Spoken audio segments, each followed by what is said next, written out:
한 노자가 있어 자색옷과 고운 베옷을 입고 날마다 호월하게 즐기다. 그런데 나사로가 일하는 한 거지가 번개 주성으로 그의 문 앞에 버려진 채 그 무자의 산에서 떨어진 곳으로 배불리려 하매 심지어 개들이 와서 그 헌대를 핥더라. 이에 그 거지가 죽어 천사들에게 받들려 아브라함 곁에 들어가고 여자도 죽어 장사되매 그가 음부에서 고통 중에 눈을 들어 멀리 아브라함과 그의 품에 있는 나사로를 보고 물러 이르되 아버지 아브라함이여 나를 긍휼히 여기사 나사로를 보내며 그 손가락 끝에 물을 주어 내 혀를 상하게 하소서. 내가 이 불꽃 가운데서 괴로워하리라. 아브라함이 이르되 예 너는 샀을 때 좋은 것을 받았고 나사로는 고난을 받았으니 이것을 기억하라. 이제 그는 여기서 위로를 받고 너는 괴로움을 받느니라.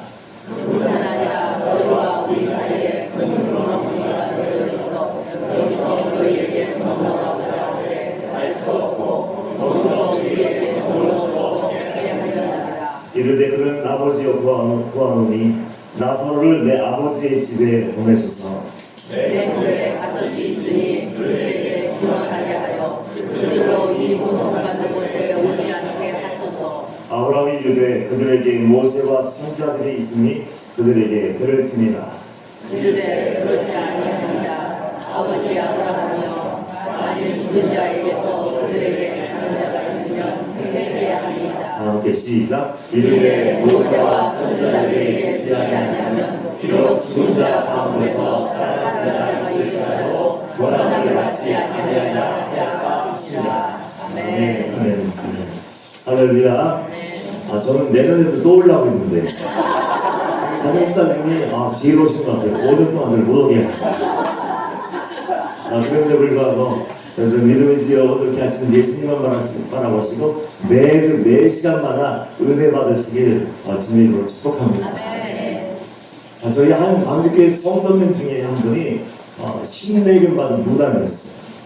그냥 가짜 학습 무당이 아니고 정말 신내림 받아서 귀신도 능력 있어요. 아주 용한 분이었어요. 다 알아맞추는 그런 분이었는데 우리 박범 목사님 만나셔서 회심을 하게 되었습니다. 사단의 종으로 살다가 예수님을 만나고 그리고 교회 안에 들어와서 예배하고 찬양하기 시작하니까 가정에 어려움이 생기더라고요. 부유하게 살다가 용한 무당이었으니까 부유하게 살다가 그분이 어떤 얘기까지 하냐면 목사님 지금도 일어나서 뛰고 싶어요. 막 예배드린다고 했고 뛰고 싶고 하나하나 집에 가다 보면 저 집에 초상이 나겠네. 저 집에 뭐가 들어가냐면 거기에 초상이 나는 거예요. 아직도 예민한지 그런 정도인데 예수님 믿는 순간 가정이 쪼그라지고 어려워지기 시작했어요.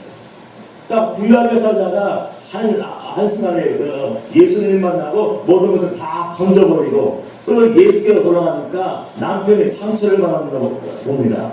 그 딸들 자녀들은 다 이제 예수를 믿기로 하고 구원 받은 자녀가 되는데 한 명 남편이 구원을 못 받은 거예요. 근데 그 남편이 어느 날 폐암 말기 진단을 받고 이제 사경을 시작했습니다. 중감생을 한 거예요. 근데 아무리 치료해도 치유가 되지 않습니다. 마지막에 얼마 안 남았어요. 그래서 마지막에 호스피스 빈 병동에 들어가서 마지막 가는데 편안하게 죽어야지, 편안하게 돌아가셔야지 하면서 입원을 시켜봤어요. 그렇게 입원시켜놓고 이제 시간이 얼마 남지 않았으니까 그 성도님과 자녀들이 눈물로 주먹이 넣는 거예요.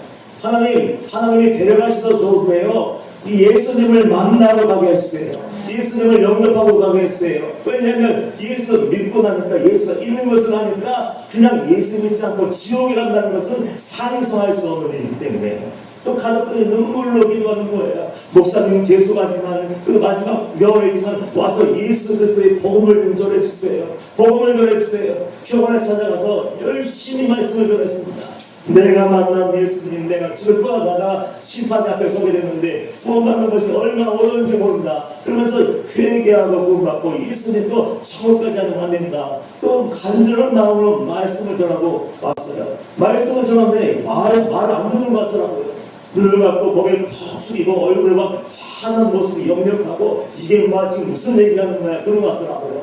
그 안타까운 마음으로 내가 해야 될 것은 해야 되기 때문에 최선을 다해서 말씀을 전하고 돌아왔어요. 그런데 연락이 왔어요. 목사님 놀라운 일이 일어났습니다. 예, 어떤 일이 일어났습니까? 내 남편이 말씀을 안 듣고 분을 내는 줄 알았더니요, 그 마음문이 열렸어요. 회개하고 이제 예수를 믿겠다고 결심을 했어요. 그러면서 목사님, 또 죄송하지만 병상 세례도 가능한가요?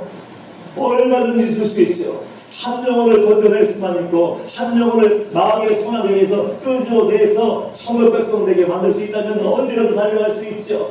그 병원에 달려가서 병상에서 세례를 주었습니다. 성부와 성자와 성령의 이름으로 세례를 주노라.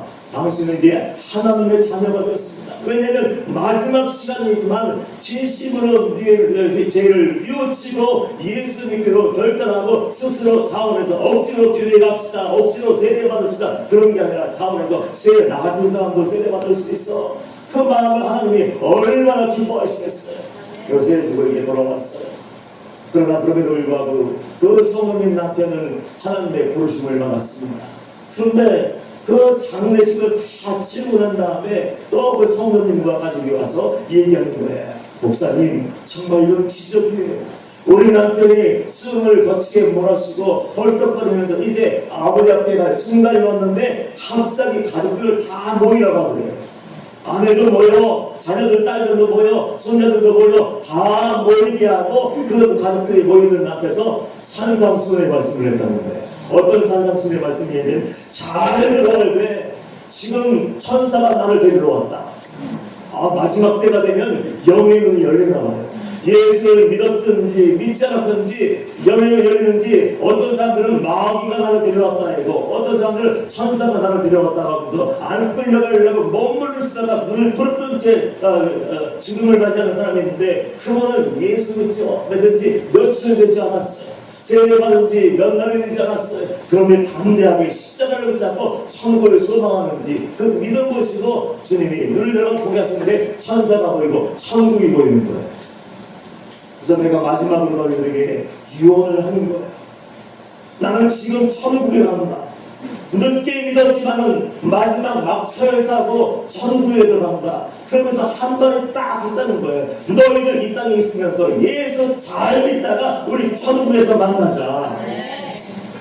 그래서 그게 너무 좋아서 이게 웬일인가 싶어서 가족들이 모여서 눈물을 흘리면서 그래서 제게 그런 얘기를 해 주었어요. 우리 성도입니다. 예수 믿는 성도들인데 여러분, 과연 천국과 지옥을 믿고 있습니까? 여러분들은 천국을 소망하고 지옥을 피하기 위해서 대가를 지불하며 정결하며 거룩하며 정직한 그 신부의 삶으로 살아내고 있습니까? 우리 공동체의 어른이신 박보영 목사님께서 우리 정도를 모아놓고 하시는 말씀 중에 이런 말씀이 있어요. 야, 정도는 말이야, 하나님이 원하시는 말씀을 들고 와야 돼. 사람들 기운나 맞추고 사람들 듣기에 좋은 말씀 유효하고 하고 소망을 주고, 그래 주의 지어도 하나님이 사랑하셔, 그런 얘기에서 성도들을 지옥으로 몰고 가면 절대로 안 된다. 좋은 정당화해야 되고, 나팔이면 나팔의 사명을 온전히 감당해야 돼. 그러면서 너희들은 분명하게 항상 말씀을 증거할 때 심판의 얘기를 해야 됩니다. 왜냐하면 교회 안에 불신자들이 얼마나 많습니까? 하나님을 두려워하지 않아요. 예배 드릴 때는 거룩한 모습이지만 한 주간 동안 살면서 내 마음대로 살고 내 마음대로 말하고 내 마음대로 먹고 마시고 즐기다가 그냥 오지 않습니까? 그 영혼들의 교회 안에 불신자들이 너무 많아요. 성령의 기준으로 하나님의 말씀으로 그 버림받은 사람들이 너무 많기 때문에 그 영혼을 살리기 위해서는요, 예수님의 마음을 가지고 비판하는 거 아니에요. 정죄하는 거 아니에요. 나는 잘 살고 있으니까 여러분 왜 못 살고 있냐고 꾸짖는 것도 절대로 아니에요. 예수님의 마음을 가지고 심판을 선포하고 지옥을 선포하고 회개를 선포하고 천국의 말씀을 증거해야 됩니다. 그 말씀이 들려줄 때 그 잠자고 있던 영혼들, 죄에 빠져서 영혼의 중독이 걸리는 영혼들이 깨어나서 아버지께 돌아올 수가 있어. 그러면서 그 얘기를 정답게 타협하지 말고 세상 사람들이 나를 다 떠나버린다 할지라도 교인들이 다 떠나버리고 나 혼자 남는다 할지라도 예수님의 마음을 품고 영혼을 살려내기 위해서 당대하게 끝까지 그 말씀 증거할 때 성경을 읽어보셨습니까? 우리는 회개의 말씀을 증거하면 불편해요. 지옥을 내게 하면 듣지 않으려고 해요. 마음을 딱 닫고 귀를 닫고 불편해하며 이를 가리면서 이거 말고 다른 말씀 있는 거라고 하는데 우리는 하나님의 말씀을 몰라. 매 시간마다 회개의 말씀을 증거하니까 어떤 성도들은 그런 얘기를 하더군요. 목사님, 하나님은 그런 분이 아니세요. 전도사도 와서 그러더군요. 신학 대학원까지 나왔는데 목사님, 하나님은 그런 분이 아니에요. 예수님은 그런 분이 아니에요. 어떻게 사랑의 하나님이 지옥을 만들어 놓고 성도들을 지옥에 던져 넣으시겠습니까? 하나님은 사랑의 하나님이세요. 목사님 그런 얘기하면 성도들 다 떠나갑니다. 그런 얘기를 하더라고요. 제 마음에 어떤 마음이 드는지 아세요? 성경을 안 읽어요.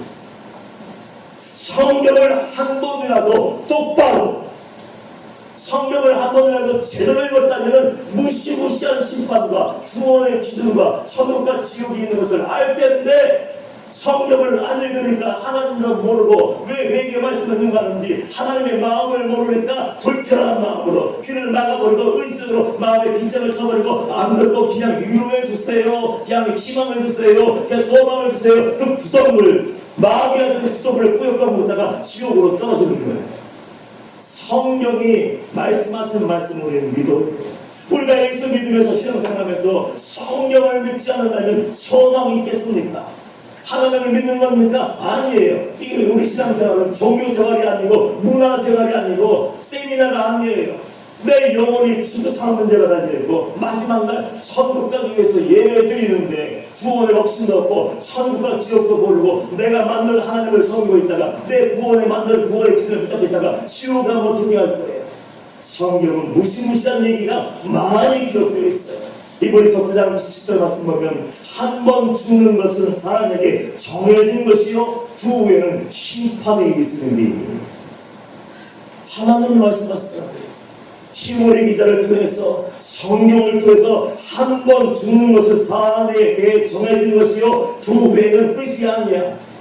저도요 한 번 죽으면 끝이면 정말 좋겠어요. 이렇게 어렵게 안 가요. 내 마음대로 살고 하고 싶은 거 다 쳐주고 가지고 싶은 만큼 가지고 즐기고 싶은 만큼 다 즐기면 그렇게 살면 좋잖아요. 그런데 왜 그렇게 안 합니까? 마지막에 심판이 있다는 것을, 천국과 지옥이 있다는 것을 저는 분명히 알기 때문에 제 소원이 뭔지 아세요? 제가 혹시 범죄해서 지옥의 물속에 반쯤 빠졌다 할지라도 어떻게든지 저는 회개하고 비틀거리며 회식도 나와서 살아가기를 원하는 것이 제 소망이에요. 왜냐하면 천국과 지옥과 무시무시한 심판인 것을 분명히 알고 내가 믿으니까. 사랑의 주님이 하나님이 천년을 하루같이 인내하시면서 여러분들 사랑 구원받기를 원하시는 건 맞아요. 그분은 자리하셔서 인내하셔서 성도들이 각기 제 길로 가더라도 제 고집대로 자존심 딱 붙잡고 사더라도 그 영혼을 살리려고 계속해서 기다려줄 수 있어요. 그러나 이것도 알아야 돼요. 하나님은 공의의 하나님. 사랑과 공의는 동전의 양면과 같습니다. 사랑하고 기다려주고 회개의 말씀을 증거했지만 그러나 하나님의 인내가 끝난 때가 있어요. 그 하나님의 인내가 부어지게 되면 그때는 하나님의 무시무시한 형벌과 심판이 교회에 임할 수 있고 가정에 임할 수 있고 개인에게도 임할 수 있고 나라 민족에도 임할 수가 있는 거예요. 사랑이 많으신 주님이 머리할 것도 없어요. 마태복음 5장 6장 10장 말씀을 보면 그 짧은 말씀, 산산수훈의 말씀 속에서 지옥에 대해서 얼마나 많은 경고를 하십니까? 마태복음 5장 23절 말씀, 22절 말씀 보면 형제에게 노하는 자마다 뭐라고 했습니까? 심판을 받게 됩니다. 화낼 수 있잖아요. 분노할 수 있잖아요. 소리 지를 수 있잖아요. 그런데 그럼에도 불구하고 노하는 자는 심판을 받게 될 거야. 라라는 자는 고기에 잡히게 될 거야. 그리고 미련한 놈이라고 흉보고 비추고 비웃고 주름하고 욕하는 자가 있다면 그 사람은 지옥에 떨어지게 될 거야. 누가 말씀하셨어요? 사랑이 많으신 인자하신 죽기까지 우리를 사랑하셨던 그 주님의 무시무시한 말씀을 경고의 말씀을 직접 하신 거예요. 마태복음 23장 33절 말씀 보면은 주님이 그 당시에 종교인들, 제사장들, 서기관들, 율법사들, 바리새인들에게 어떤 말씀을 했습니까? 자부심이 있었어요. 왜? 매일매일 예비하니까요. 매일매일 제사하니까요. 그들은 11조도 했어요. 구제도 했어요. 금식기도도 했어요. 시간 가다가 시간 되면 기도할 시간이 되었네. 기도해야지 하면서 범자분도 열심히 기도했습니다. 그런데 그럼에도 불구하고 문제가 뭐예요? 겉모양을 갖췄어요. 예배의 영신은 갖췄지만 영이 죽어버리고 그 속에 그에게 합당한 열매, 결국 사랑의 열매, 하나님이 기뻐하시고 기대하시고 맺기를 원하시는 그 열매가 없는 것을 보시고 한탄하시고 아주 단호하게 책망하시는 거예요. 이렇게 말씀하시더라고요. 뱀들아 독사의 새끼들아 너희가 어떻게 지옥의 판결을 피하겠느냐. 누가 말씀하셨다고요? 임철 목사가 화가 나서 여러분들 지금 얘기하는 거 아니에요. 기분 나빠서 여러분 얘기 태도를 보고 기분 나쁘네 한번 혼내볼까 하면서 이 뱀들아 독사의 새끼들아 너희가 어떻게 지옥의 판결을 피하겠느냐. 제가 임의대로 하는 거 아니에요. 예수님이 말씀하시고 영으로 죽어있고 영적인 가짜의 삶을 살고 있는 영혼들을 살려내기 위해서 지금 이렇게 얘기하는데 그 사람들은 예수 그리스도를 십자가에 못 박아 죽이고 말았어요. 왜요? 듣기 싫다는 거예요. 그 많은 얘기 속에서 왜 그런 얘기를 하느냐는 거예요. 일주일 동안 성도들이 삶의 재전선, 영적인 전쟁에 재한복판에 살다가 교회에 오면은 위로해줘야 되고 소망을 줘야 되고 뭔가 희망을 줘야 되는데 왜 그렇게 하느냐는 거예요. 듣기 싫다. 나를 돌아보면 좋을 텐데 내가 지금 좋은 길 간다고 생각하고 있는데 아니었구나 깨닫고 들어오면 정말 좋을 텐데 그 사람들은 귀가 뚫려 있지만 예배도 수없는 시간 예배 드리고 말씀을 읽었지만 하나님의 말씀을 예수님의 말씀을 들을 수 있는 영역이가 닫혀 있었어요. 그것이 비극이에요. 오늘 본문에도 부자와 나사로 이야기하면서 지옥이 있다고 얘기하는 분은 예수님이세요.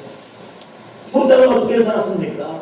오늘 말씀 보니까 10절에 보니까 한 부자가 있어 자색옷과 온 베옷을 입고 날마다 호화롭게 즐기더라. 부자의 삶은 유일한 소망은 즐기는 거예요. 먹고 마시고 즐기는 거. 하루의 삶이 매일매일 삶이 똑같아요. 오늘은 뭐 먹지? 내일은 또 뭘 먹지? 오늘은 어디 갈까? 내일은 어디 갈까? 오늘 쇼핑을 했는데 뭘 사지? 야 500만원짜리 양복 별로 아무것도 아니다. 5천만원짜리 양복 있어? 한번 사갈까? 그러면서 향락과 사치에 쩌들어 사는 것을 얘기하는 거예요. 한마디로 하늘을 바라보지 못하고 그저 땅에 딱 온 정신을 빼앗기고 그만 바라보고 무엇을 먹을까, 무엇을 마실까, 무엇을 입을까, 이 땅의 삶의 천국인 사람. 하나님을 기억했겠습니까? 여러분 말씀을 읽었을까요? 저는 한 절도 안 읽었을 것 같아요. 일절도 한 절도 안 읽었을 것 같아요. 기도를 깼습니까? 기도할 시간 어디 있어요? 더 먹고 더 마셔야 되고 더 쾌락을 즐거워야 됩니다. 하나님 없는 삶. 우리 성도들은요 지혜로워야 돼요. 하루를 살면서 의미 없이 다람쥐 jet바퀴 돌듯이 의미 없는 배워리고 나태하고 무기력하고 죄에 쩌든 그 삶을 사는 것이 아니라 하나님 오늘 나에게 또 한 날을 은혜로 허락하셨는데 왜냐하면 오늘 하루를 더 살기 위해서 몸부림치다가 하나님께 불려간 사람이 있었으니까 그 사람들을 기억하면서 오늘 내게 주신 하루를 내가 아니라 내 만족을 위해서 사는 것이 아니라 하나님의 영광을 위해서 살아야지 결단하며 하나님께 내 모든 삶을 드리는 삶을 살기를 축원합니다. 그 삶이 있어야 되고 분명한 목적이 있어야 되는 거예요. 그 유대 배경에서 부자는요 하나님 모른다고 얘기할 수 없어요. 유다 땅에서 부자였다. 영향력 있는 사람이었어요. 그럼 적어도 태어나면서부터 말씀 교육을 받았을 거예요. 그래서 머리 나쁜 사람들이 5세가 되기 이전에 모세 5경을 다 외운다고 하니까 이 사람은 부자는 절대로 빙의할 수가 없었어요. 모든 것을 다 외우고 하나님의 이름도 들었고 말씀도 달달달 외웠지만 한 가지 요건이 있었어요. 하나님을 믿지 않고 하나님 나라를 추구하지도 않았고 하나님 없는 삶을 산 사람이 바로 부자였습니다. 반대로 더디 나사로가 기록되어 있어요. 가난해요. 가난한 것도 서러운데 병이 들었어요. 치료받을 길이 없는데 개가 와서 헌배를 막 핥아주는 거예요. 유일한 친구가 강아지였나 봐요. 그 부잣집 앞에서 날마다 고통스러워하고 절망하고 있는데 그 부자는 자기밖에 몰라. 자기밖에. 이기심이 얼마나 똘똘똘똘 크게 뭉쳐있는지 자기밖에 몰라. 먹고 남아도 주지 않고 다 버리더라도 그 나사로를 돌보려고 생각하지 않았어요. 그런데 그럼에도 불구하고 나사로는 한 가지 잘한 곳이 있었습니다. 하나님의 말씀하시는 말씀을 들어 제대로 배우지 못할 수도 있어요. 그런데 그럼에도 불구하고 그 들려준 말씀을 마음에 심고 천국을 소망하며 하늘나라를 꿈꾸며 어렵고 힘들고 고통스럽지만 그 소망을 이루지 않고 성도답게 살았단 말이에요. 왜냐하면 불쌍하다고 천국 하나님이 데려가시겠습니까?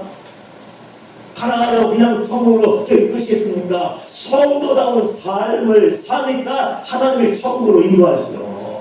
그래서 그 사람이 그렇게 살다가 죽었어요. 결론은 다 아시죠? 부자는 어떻게 됐습니까? 지옥 구덩이에 빠졌습니다. 지옥이 없는 줄 알았는데 지옥인데, 심판이 없는 줄 알았는데 심판이 있네. 뜨거워서 견딜 수가 없네. 구덩이도 타지 않는다겠네. 너무 고통스러워서 하다가 눈을 들어보니까 하나님 나라가 보이는 거예요. 세번 아브라함 품에 있는 누군가를 봤는데 나사로였어요. 나사로는 아브라함의 품에 앉아서 천국에서 지금 있는데 나는 지금 고통당하죠. 그래서 아브라함에게 소리칩니다. 아브라함이여, 아브라함이여, 그 품에 있는 나사로를 내게 보내서 이 극렬히 타는 뜨거운 불 때문에 견딜 수 없으니까 물 한 방 탁 쥐어서 내 입에다 대했으면 좋겠습니다. 물 한 방울에 자비를 구했지만 어떻게 되었습니까? 여기는 한 번 오면 갈 수가 없어. 여기서 거기도 건너갈 수가 없어. 그 얘기를 하면서 오늘 성경이 결론이 무엇입니까? 31절 말씀 보면 이르되 모세와 선지자들에게 듣지 않냐면 비록 죽은 자 가운데서 살아난 자가 있을지라도 고난을 받지 아니하리라. 한정했어요. 죽은 자를 보내면 안 될까요? 지금 어떤 나사로가 내 형제들에게 가면 깜짝 놀라 믿지 않을까요? 그때 하나님이 말씀하셨어요. 아니, 모세와 선자들에게 쉬운 말로 바꿔줄까요? 함주교회 우리 목사님, 담임 목사님의 말씀이 선포할 때 그 말씀 듣고 마음을 열리지 않고 회개가 이루어지지 않는다면 소용이 없다는 거예요. 아무리 기적을 보기로는 뭐합니까? 시우가 임하면 뭐합니까? 하나님의 강력한 은혜가 부어지면 뭐합니까? 안 믿으면 소용이 없는 거 놀라고 말더라고요.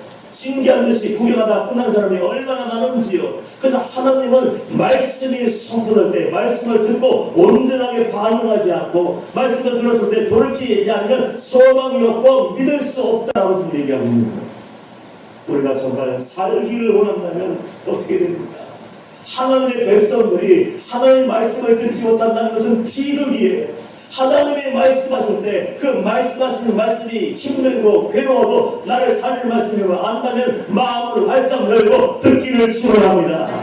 듣고 흘리는 것이 아니라 마음에 새기고 그렇게 좀 결단하고 살아봐야 돼요. 성경에 보면은 대부흥의 시간들이 있었습니다. 오순절 역사 이후에 베드로 사도가 성령이 충만해서 말씀을 증거하는 거예요. 그전에는 무서워서 도망하던 베드로가 담대하게 성전에서 제사장들이 있든 말든 사람들이 있든 말든 담대하게 복음을 증거하는데 멋있어요. 한 번 말씀을 증거할 때마다 3,000명이 회개하고 돌아오고 5,000명이 회개하고 돌아온 역사가 일어났어요. 베드로가 그렇게 말씀 증거할 때 사람들이 찔렸습니다. 뭐야, 우리가 예수님을 죽인 사람이라고? 우리가 죄인이라고? 마음에 찔렸어요. 부담스러웠을 거예요. 저도 부담스러워요. 누가 이 목사 이렇게 하면 안 돼, 저렇게 하면 안 돼. 그럼 좋은 사람 받겠습니까? 저도 싫을 거예요. 근데 그 다음에 문제예요. 그 부담스러운 말씀이 들려졌을 때 마음에 찔려가오되 어떻게 얘기합니까? 우리가 어찌할까 하고 탄식하더라고요. 하나님의 말씀이 그 심령 속에 떨어지고 열매 맺기 시작하니까 그 사람들이 그 말씀을 듣고 마음을 열고 우리가 어찌할꼬? 베드로요, 사도요, 그럼 우리가 어떻게 살 수 있습니까? 근데 베드로가 알려주죠. 회개하고 믿고 성령을 받으라.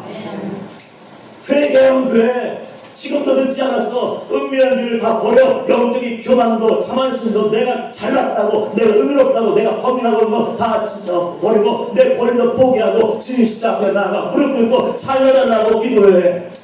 그 얘기하고 돌아오면 누구든지 구원받을 수 있어요. 그런데 놀라운 사건이 또 한 장면이 기록되어 있더라고요. 회개의 말씀이 선포됐을 때 베드로의 말씀을 듣는 그 군중들은 마음을 찢고 구원받았어요. 그런데 스데반 집사가 나오더라고요. 조금 지나요. 스데반도 성경이 어떻게 표현합니까? 지혜와 성령이 충만하여 하나님의 영에 감동돼서 내가 하고 싶은 얘기 찌르고 내가 하고 싶은 기분 나쁜 얘기 하고 그런 것이 아니고 어떤 내 야망을 위해서 그냥 얘기한 것이 아니라 하나님이 허락하신 말씀을 예수님의 마음을 가지고 전하는 거예요. 어떤 마음을 가지고 말씀을 증거하고 있냐고요. 부형들이요, 종족들이요, 말씀을 들어야 됩니다. 어떤 말씀으로요? 비판하려고요? 그 설교가 아니에요. 정죄하려고요? 그 설교가 아니에요. 부끄럽게 하려고요? 죄를 드러나서 망신 주려고요? 그 설교가 아니에요. 어떤 대상을 향해서 드러나고 얘기하는 거 설교가 아니에요. 하나님이 전하기를 원하시는 그 말씀, 성령의 말씀을 증거하는 것이 설교임을 믿습니다. 하나님의 말씀을 증거하는 거예요. 그래서 어떻게든지 건져내기 위해서 어쩔 줄 모르는 안타까움과 영혼의 탄식을 가지고 증거하는 거예요. 왜냐하면 하나님 나라를 본 사람들은 지옥이 있는 것을 알고 심판 있는 것을 알고 이 영혼의 지옥 갔을 때 당하는 형벌이 다 보여지니까 목숨을 걸고 회개해야 됩니다. 똑같아. 표현은 다르지만 똑같아요. 너희가 예수를 십자가에 못 박아 죽인 장본인들이다. 회개해야 돼. 너희들은 말씀을 알고서 불순종하고 내 마음대로 살았어. 똑같은 말씀을 증거했어. 그런데 마음에 찔리는 것도 동일하더라고요. 단어가 똑같아. 이건 성령님의 일하심이라고 생각해요. 말씀을 선포할 때 성령님이 일하셔서 똑같이 찔림을 주었는데 어떤 사람들은 마음을 열고 하나님께 나아가 고침받고 구원받고 어떤 사람들은 이를 갈더라고요. 나는 이 얘기가 안 들릴 거야. 왜 지금 이 얘기를 선포하는 거야? 제발 회개 얘기를 그만둬. 마음을 달았는지 결국 이를 갈고 분노하며 돌을 들어서 자기 영혼의 구원을 위해서 목숨을 걸고 말씀을 전하는 스데반의 앞에 서서 돌을 들어서 스데반을 돌로 쳐 죽여버리고 우리가 살 수 있는 방법은 하나님께 돌아가는 거예요. 하나님께 돌아가는 방법은 내 생각을 다 버리는 거예요. 내 경험과 지식도 내 자존심과 내 혈기도 다 뽑아버리고 말씀 앞에서 말씀을 읽고 소리내어 읽고 주님 제가 죄인입니다. 괴롭고 힘들고 부담이 되지만 내 영혼이 살기를 원합니다 하고 아버지 말씀을 들고 주님께로 달려가는 거예요. 회개에 가면은 회개를 멈추면 안 됩니다. 많은 사람들이 회개를 얘기하더라고요. 목사님 저는 회개했어요. 저는 회심했어요. 하나님 만났어요. 거기서 멈추면 안 돼요. 정말 진정으로 하나님을 만났고 정말 진정으로 회개했다면 회개에 합당한 열매를 맺어야 되는 거예요. 하나님 말씀이 기준이 되어서 하나님이 이렇게 말씀하셨지. 우리 목사님이 항상 말씀하신 것처럼 사랑할 수 없는 사람 사랑해라. 용서할 수 없는 사람 용서해라. 어떤 억울한 일을 당해도 변명하지 말고 더 낮은 구성 내라. 종답게 성도답게 섬겨라. 또 삶이 없다면 삶이 없는 그 믿음 자기 확신이 그를 구원할 수 있겠냐. 야고보서를 시간 있으면 읽어보십시오. 야고보서 기자가 얼마나 무서운 얘기를 하는지. 야고보서 2장 26절 말씀 보면 영혼 없는 몸이 죽은 것 같이 행함이 없는 믿음은 죽은 것이니라. 거룩을 얘기하지만 거룩하지 않아요. 사랑을 얘기하지만 사랑하지 않아요. 긍휼을 얘기하지만 긍휼을 얘기하지 않아요. 천국을 원하지만 지옥을 향해 달려가는 사람을 어떻게 건져낼 수 있겠습니까? 그 믿음이 그를 보여줄 수가 없는 거예요. 여러분, 여러분의 믿음이 천국을 보여줄 수 없고 여러분의 믿음이 순종하지 못하게 하고 여러분의 믿음이 죄를 끊어버리게 하지 못하는 믿음이라면 여러분들은 가짜 믿음을 붙잡고 지금까지 속아서 하는 거예요. 성령이 그렇게 얘기합니다. 나더러 주여 주여 하는 자마다 다 하늘나라에 들어갈 것이 아니요 다만 하늘에 계신데 아버지의 뜻대로 행하는 자라야 들어가리라. 그러니까 선지자 못한 사람은 따졌어요. 나는 선지자 못했는데요. 나는 귀신도 내가 쫓아갔는데 저 능력도 일어났어요. 병 고침이 일어났고 기적이 일어났어요. 그때 예수님이 뭐라고 하셨어요? 불법을 행하는 자들아 다 내게서 떠나가라. 난 너희를 몰라. 너희를 위해서 했지. 내가 좋아하는 거 했지. 하나님이 원하신 것을 안 했다는 얘기예요. 결국 하나님의 말씀이 들려진 사람은 변할 수밖에 없고 하나님의 말씀이 결론이 되는 사람은 삶으로 살아낼 수밖에 없는 거예요. 너무 늦기 전에 우리는 하나님이 종들을 통해서 도와주신 그 말씀이 생명의 말씀이고 사랑의 말씀이라면 화내고 분노하기 전에 나를 먼저 점검하는 지혜가 있어야 되는 거예요. 지옥에 가면 날더라고요. 저 우리 전망주교 성도들에게 이런 얘기를 하는 거예요. 여러분 심판대 앞에 서게 되면 그때 하실 겁니다. 왜 임철 목사가 우리 박광 목사님이 혹은 이렇게 시간마다 회개의 말씀을 증거하고 전문 얘기를 하고 우리 천국과 지옥과 심판 얘기를 하는지 날마다 회개해야 돼. 날마다 순간순간 기도해야 돼. 그리고 회개 앞단 열매를 맺고 성령과 동행해야 돼. 매 시간마다 이렇게 얘기하는데 못했다. 그 사람은 심판대 앞에 가면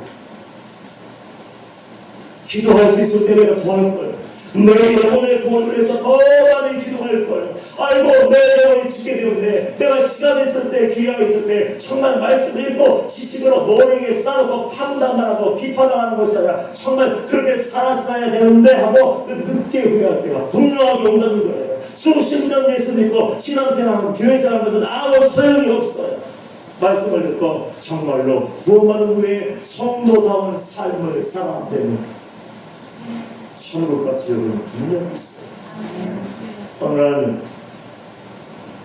저희 방주교회에 처음 오신 남자분이 있었어요. 한 70이 넘으신 분인데 대개 처음에 오셔서 등록하자마자 목양실로 담대하게 찾아오신 분이 없거든요. 한참 지난 다음에 어디 찾아오시는데 제 발로 오셨어요. 제 발로 한 번도 교회 오신 적이 없는데 제 발로 찾아오셔서 나 등록할게 하고 등록하고 예배드리고 담임 목사님 배우겠습니다 하고 이제 상담을 요청하고 왔는데 간증의 시간이었어요. 간증의 시간. 지금까지 오늘까지 등록한 그날까지 자기는 교회를 한 번도 안 갔다. 그 아내가 얘기하거든요. 내 남편은 1등 신학가만 정말 1등입니다. 정말 가정적이고 남편으로서 해야 할 일을 정말 깔끔하게 하고 아이들과 잘 놀아주고 잘 관계를 유지하며 정말 세상 사람들이 보면 당신 남편, 당신 신랑, 당신 아버지 정말 명품이야 명품 최고의 1등이야 1등 그렇게 이야기할 수밖에 없는 모두가 인정하는 그런 사람이었어요. 그런데 딱 한 가지가 없었대. 예수를 안 믿는 거예요. 예수. 모든 것을 완벽한데 예수를 안 믿는 거예요. 그래서 아내가 당신은 다 좋아. 당신은 1점, 100점짜리야. 모든 게 완벽해. 근데 한 가지만 하면 돼. 그러면서 교회 가져왔는데 수십 년 동안 한 번도 안 하는 거예요. 애걸복걸을 하고 기도하고 눈물로 호소하면서 수십 년을 지나가는데 그런 생활하는 동안 그 70 넘는 동안 한 번도 교회를 안 나왔다. 그런데 그 남자가 와서 목사님 저는 4번이나 죽을 뻔했습니다. 내 출혈이 2번에 와서 응급실에 실려갔고요. 심장마비가 2번에 와서 심장이 멈춰서 응급실에 실려갔고 그리고 며칠 전에 심장이 또 마비가 왔는데 제가 이제 자기가 그런 생각이 드는 거예요. 심장마비가 왔는데 난 끝났구나. 병원에서도 별 소망이 없다고 했어요. 그런데 병원에 입원해서 응급실에 찾아가서 이제 치료한다고 이러고 있는데 그 비몽사몽간이었대요. 정신이 있는 것도 아니고 없는 것도 아닌 것 같은데 어느 순간 자기 누워있는 옆에 하다는 블랙홀 같은 큰 시커먼 구멍이 열리더래. 구멍이 열리더니 거기서 뭔가가 시커멓게 끈들거리고 막 올라오더니 갑자기 자기한테 다가오는데 이렇게 얘기하더래요. 지금 가야 되는 나와 함께 가야 되겠다. 지금 가야겠다. 그거 자기를 딱 붙잡고 끌고 가려고 하는데 교회를 한 번도 나오지 않은 그 남편이 마음속에 어떤 마음이 드냐면 이거 끌려가면 끝난다. 끌려가면 끝장이다. 두려움에 떨면서 그 정신이 없는 데로 들어가고 안 끌려가려고 얼마나 몸부림쳤는데 이거 끌려가면 끝나고 난 죽는 것이고 끌려가면 난 무시무시한 말로만 들었던 그 지옥에 들어가는 것을 알겠더래요. 바들바들 떨면서 있다가 가까스로 하나님이 기회를 주셨는지 깨어난다. 일어나자마자 옆에서 울고 있는 아내에게 한마디 나 괜찮아 그런 얘기 안 했다. 괜찮아 살아왔으니 게 아니고 당신이 믿는 하나님 나도 믿을 테니까 당신이 가는 교회 나 데리고 가죠. 나 예수 믿을 거야. 그래서 왔다는 거야. 불신자에게서 지옥이 있습니다. 천국이 있습니다. 정말 하나님 계십니다. 몇십 년, 수십 년 동안 거부했는데 내가 심장마비가 두 번째 와서 실려가서 사형 해먼 동안 그게 블랙홀이 열리고 지옥에서 마귀가 튀어나와서 나를 끌고 갈 줄은 상상도 못했는데 그러면서 부들부들 떨면서 그 얘기를 하는 거예요. 지옥은요 상상이 아니에요. 맞는 것이 아니에요. 사람이 하나님의 영을 망신주기 위해서 괴롭게 하려고 지옥에 던지는 게 아니에요. 지옥에 들어가는 순간, 신바퀴 앞에서 서는 순간 우리는 회개하고 싶어도 회개할 수가 없어요. 여러분들 어떻게 살아가고 있습니까? 하나님과 같이 똑같은 24시간을 내주시고 일주일을 주시고 1년 365일을 주시는데 그 시간을 가지고 어떻게 살아가는가가 중요한 거예요. 도자처럼 잘 먹고 잘 살기 위해서 내 온 삶과 시간을 다 쏟아부으면 그 사람은 그쪽이에요. 그러나 바쁘고 분주한 가운데도 하나님을 놓치지 않고 순간순간 기도하고 순간순간 말씀 읽고 순간순간 회개도 하고 순간순간 말씀이 기억나면 아 맞아 그 말씀대로 살아야지. 오늘 내가 회사에서 어떤 일이 있어도 억울해도 화내지 않을 거야. 길 가다가 혹시 노숙인들이 있으면 햄버거 하나 정성스럽게 사서 줄 거야. 그러면서 살기로 결단한 사람은 천국이 그를 기다리고 있을 거야. 이 말씀이 의미한다는 거 아니에요. 이르되 모세가 선자들에게 듣지 아니하면 비록 죽은 자 가운데서 선하는 자가 있을지라도 고난을 받지 않으리라. 듣지 않으면 소망이 없어요. 도자는 말씀을 알았지만 결국 듣지 않았어요. 나사로는 세상에서 정말 최하위층의 삶을 살고 있었지만 그럼에도 불구하고 하나님을 정말 믿었어요. 오늘이 우리 모두에게 기회입니다. 내일로 믿으면 안 돼요. 혹시 말씀 듣다가 떨림이 있고 혹시 말씀 듣다가 죄가 생각나고 혹시 말씀 듣다가 내가 하나님의 말씀이 결론이 아니고 내 지식과 경험을 내가 붙잡고 있었네.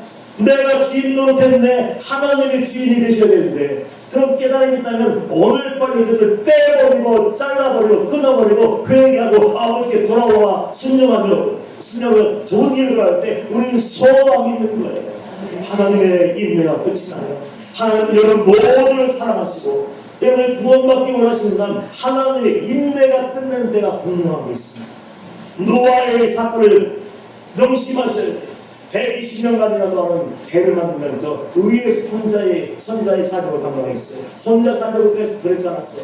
다니면서 하나님의 심판하시는데 다니면서 하나님의 우리를 싹쓸어 오시는데 120년간 말씀을 듣는 거였어요. 근데 기적이 일어났어요. 단 한 명도 마음을 짓지 않았어요. 단 한 명도 완고함을 버리지 않았어요. 아무것도 아닌 바리새인 누더기 같은 의욕을 입고 나는 목사고 나는 장로고 나는 권사고 나는 집사고 나는 예배되었으니까 구원만 온다 착각하며 살았어요. 하나님의 인내가 끝나고 비가 내리고 깊은 곳에서 물이 터져 나와서 잠들고 사람들은 그래도 몰랐어요. 장마 그럴 수 있지. 태풍이 이번엔 좀 세네. 그럴 수 있어요. 그러나 물이 발목에 차, 무릎에 차오르고 가슴에 차오르고 숨을 쉴 수 없을 때 그때 놀라서 깜짝 놀라 회개하려고 했지만 회개가 없었어요. 전 사람들의 모습이 보여요. 그 산꼭대기에 만들어진 방주에 들어가기 위해서 그 들판을 가로질리고 놀란 공포에 쩌는 그 얼굴을 가지고 뛰어오르며 배성들며 방주의 문을 두드리며 살려달라고 손잡이 꺾어져 피가 찬찬하는데도 불구하고 긁어댔지만 방주의 문을 열리지 않았어요. 왜요? 하나님이 한번 닫으신 구원의 방주의 문은 절대로 열렸어요. 이야기가 나온다고 했으면 나오냐고요. 제가 목회하는데 우리 권사님들이 수화가 안 된다고 공을 하셨어요. 그 첫날까지 아무 일이 없었는데 더부룩하대요. 그래서 딴 데 집에 가서 지내면서 대학병원 그 옆에 있는 대학병원에 가서 진단받고 치료받고 오겠습니다 올라갔는데 안 내려와. 평소에 그냥 몰라봤으면 몰러 가고 뭐 이것저것 빠지는 사람들은 또 갔나보다 그런데 항상 그 자리에서 기도하고 항상 그 자리에서 예배하던 사람들이 없으면 뭔가 좀 일이 생긴 거예요. 그래서 2주가 지난 다음에 전화를 해봤더니 아니 웬일입니까? 사람이 어떻게 이럴 수 있죠? 2주 동안에 사람이 완전히 망가져서 폐인이 되어버렸어요. 재활로를 봤는데 검사다가 이미 암이 온몸에 퍼졌대. 암은 끝장을 보는 것처럼요. 죄는 여러분이 죽을 때까지 다 멈추지 않아요. 어떻게 그럴 수 있을까? 너무 놀라서 약병으로 달려갔어요. 시간을 기다려서 문 열리자마자 들어가서 권사님의 모습을 보는데 눈과 눈이 맞췄어요. 힘없는 모습으로 앉아있는데 숨을 헐떡거리고 온몸에 끄르기 장치를 붙잡고 힘피 눈동자가 없어요. 이러고 있는 거 이러고. 그러나 저와 눈이 맞췄어. 서로 딱 붙잡았는데 그 입에서 목사님 하나님이 나에게 또 한 번의 기회를 줄까요? 하나님이 나에게 또 한 번의 기회를 줄까요? 한 번만 더 기회를 주시면 잘 믿을 텐데. 그 말이 저는 충격이었어요. 매일 예배하고 매일 철야하고 금식도 하고 헌금하고 모든 봉사하고 예배한 일은 몇 시부터 빠지지 않고 충직으로서 교회를 시켰는데 그 마지막 순간에 보니까 자신이 없는 걸 자기가 알아요. 내가 어떻게 살아왔는지. 예배는 드렸지만 거룩한 일 없었어요. 기도를 했지만 자기 의에 빠졌어요. 말씀을 배웠지만 말씀을 살지 않고 그래가지고 목사가 왜 저래, 장로가 왜 저래, 봉사가 왜 저래 판단만 하고 다녔어. 입을 열어서 영혼을 살려주고 격려하고 세워줘야 되는데 입을 열 때마다 구원받다고 얘기하면서 정죄하고 조롱하고 비웃고 수근거리고 원망과 불평을 쏟아냈어. 그 말만 계속 하는 거예요. 하나님이 나에게 또 한 번의 기회를 주신다. 하나님이 나에게 또 한 번의 기회를 주신다요. 한 번만 기회를 주시면 내가 잘 믿을 텐데 그 한마디를 잘 명심하고 묵상하셔야 돼요. 자신이 없는 거예요. 그렇게 절규하고 먼 분이 졌지만 얼마 지나지 않았어요. 낙심해서 그러는지 마음이 끼어져서 그러는지 어이없게도 몇 달이 못 되어 보니 소천을 하고 있었어요. 지금이 기회예요. 하나님이 여러분을 포기하지 않으신 것이 은혜임을 믿습니다. 왜 회개의 말씀을 전하실까요? 버림받은 자는 얘기도 안 해요. 왜 그런데 듣기 싫고 불편한데도 불구하고 그 회개의 말씀을 선포할까요? 사랑하기 때문에 그런 거예요. 정말로 여러분을 사랑하는 사람들은요, 치료는 얘기를 직원하는 사람이에요. 직원.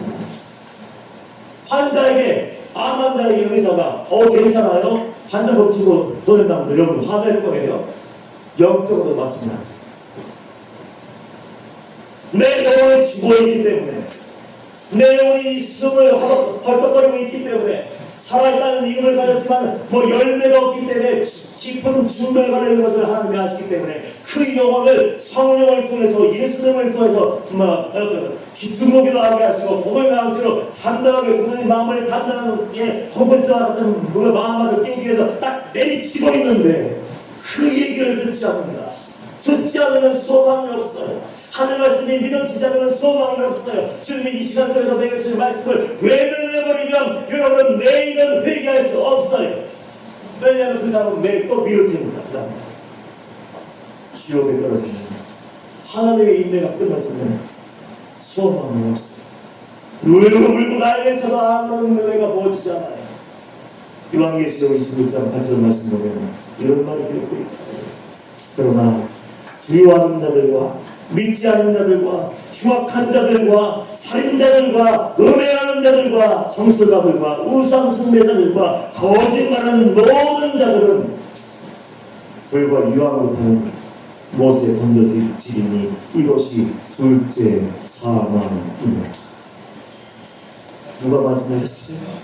성령을 통해서 사랑이 많으신 예수, 인자하시는 하나님, 살라고, 지금도 늦지 않았다고, 허위와 가식과 위선을 버리라고, 외식을 버리라고, 더 이상 거룩한 척 연기하지 말라고, 경건한 척 하지 말라고, 믿는 척 하지 말라고 얘기하면서 둘째 사망, 심판받기 전에, 지옥에 들어가기 전에 빨리 마음을 짚고 죄를 던져버리고 구체적이고 은밀한 죄, 들키지 않아서 안심하는 죄들, 남이 보지 않았다고 숨어놓은 것들 다 버리고 돌아오지 않는 그 사람은 소망이 없다.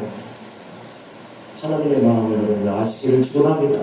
예수님의 마음을 알기를 원합니다. 그 말씀을 하시는 이유는 나를 지금도 붙들고 있기 때문에 그래요. 여러분들 꼭 예면하지 마시고 오늘 혹시라도 회개할 것이 있다면 회개하고 천국 방향으로 돌아서서 좋은 길 걸어가시고 마지막 날 주님 품에 안길 수 있는 저 여러분 되시기를 주님으로 축원합니다. 기도합니다.